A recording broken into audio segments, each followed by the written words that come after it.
Hey Internet, Sean here from Platinum Mitsubishi. What a fantastic February, actually March day to do our first ride and drive. Today we're going to be taking the 2018 Mitsubishi Outlander PHEV out for a ride. This will be the first installment of many for 2018. We're going to go through our entire lineup. If there's any questions you have about the vehicles, make sure to let us know in the comment section or shoot us an email or a phone call. So let's bundle up, hop into the world's best-selling PHEV. Let's go. I have a couple quick things to note with the Outlander PHEV. It's actually powered with three capabilities. There is a gasoline engine in the front. It's a 2-liter gasoline engine, which is right there. This delivers 117 horsepower and 137 foot-pounds of torque. You also have two electric motors, one in the front and one in the rear, which also helps out with our Super Auto control, which I'll go over a bit later. The front engine, the motor there, it delivers 101 foot-pounds of torque and 80 horsepower, and the rear has 144 with also 80 horsepower. Now when I put the vehicle in drive, on the toggle right here, foot suppressed on the brake, I pop over and pull down, it's now in drive. And you can see right now, this is the battery pack in the middle. Right there shows our total cruising range, and being that right now it is -7, this will be affected as we drive, but currently because the engine is warming up and the vehicle is going through. So now if I get her going here, you can now see that the energy is going with the wheels, also regenerating the actual vehicle. This here is the energy flow mode on the vehicle status info screen, which is quite interesting when you're first driving. It gives you a true appreciation of exactly how the technology works. And not to forget that Mitsubishi is the pioneer in this whole technology. This has been the 2018 is actually the first year model of the PHEV was 2014. Took the entire market by storm globally. North America, we just started seeing these in the last month and a half or so. Now, right now we're going on just electric. As you can see, the front motor has now ceased and come to a stop. Another fantastic thing about the vehicle is it has regenerative braking. Now, in other ones of our vehicles, the paddle shifters will be controlling more or less your gear ratio, but here it's our braking system. So right there, B2 is going to be the default, and the higher you go up to B5 will actually be braking faster for you without using your feet at all. Now when you're driving, and I leave it on B5 right now, and I release my foot from the gas and the brake, you will see the regenerative braking recharging the battery as we go. So again, go down into drive here, and let's go. Now I've released my feet from the gas, and you can see right now the regeneration process is happening to the battery. Now we're going too slow, and we will cease. Off we go again. And you can see right now we are going on straight EV mode, also being extremely quiet. Again, feet away from the gas and the brake, and the vehicle is bringing itself right down to a stop, and it is, again, the regeneration towards the battery is happening, increasing our total cruising range. The vehicle itself has two modes. Normal, as you can see in the dash, and I press the button here like the rest of our Mitsubishi vehicles, go into four-wheel lock. The Mitsubishi is the only one that will utilize its Super Auto control in electric mode. And now again, we are going fully electric, and we are at around the 70 to 80 kilometers an hour. The PHEV will go in full electric, again, a bit drier tarmac settings, up to that 95 to 110 kilometers per hour, which is absolutely fantastic.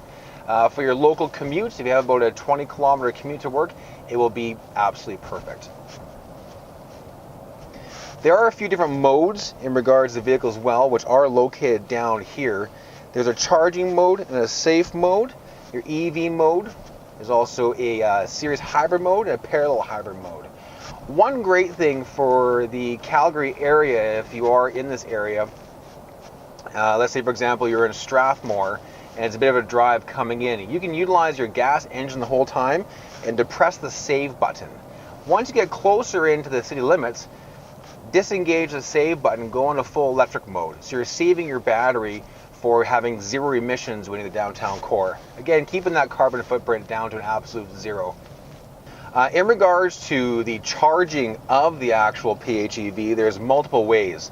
You have your 120 volt. There's two ones, your 8 amp and your 12 amp. An 8 amp will take about 13 hours for full charge, and your 12 amp will probably take about 8 hours for a full charge. A lot of people are also outfitting their houses with a 240 volt. It's kind of like getting a dedicated box for a hot tub or for something like a dryer in your household. But a lot of people are actually outfitting their house with that. And with that, when you're plugged in, it takes three. And you can see there is quite a few electronics on this. And it comes, every vehicle comes with your AM, FM, obviously, Bluetooth audio. This is your Apple Android CarPlay capability, which is an incredible new system. It facilitates your... All right, as we're coming up to a turn here, I'm accelerating, but still in my electric mode.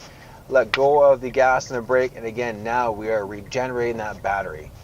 The battery here, just like a cell phone, will show you how much is actually left, plus it tells you up there on the screen. You have your 7 airbags, your front airbag here, and your passenger, the driver's legs, and of course the airbags on curtains, 2 on both sides of the vehicle, keeping all occupants nice and safe. Also in our vehicle, we have what's called Rise Construction, which is an extra steel cage in the subframe of the vehicle. What that does, it absorbs the energy of impact on the front and the rear and the side, making these vehicles extremely safe. This model here we're driving also does have the blind spot warning, which is on both mirrors. What I like about that is the light is quite orange and bright, and it does hit your peripherals and know when a vehicle will be there. Also, if you're about to change your lane with your signal, it will let you know someone's there. So currently right now, the vehicle is running, but it's absolutely dead silent. Now I'm accelerating, and again, extremely silent while you're driving. One incredible feature of a hybrid vehicle, and also the sound dampening technology that Mitsubishi has in all its vehicles. All right, now we're going to pull ourselves into one of our dedicated charging stations. And here we are at a charge point. I'll pull up nice and close, and here we are. All right, now we're back at one of our dedicated charge point charging stations. As you see right here, you get a little charge point card. The way these work is you download your credit card information onto the website, and these cards you put onto your keychain. You simply walk up to one of these charge point stations, and it's like a tap. You take your card, next here, hold it there. It's now authorizing.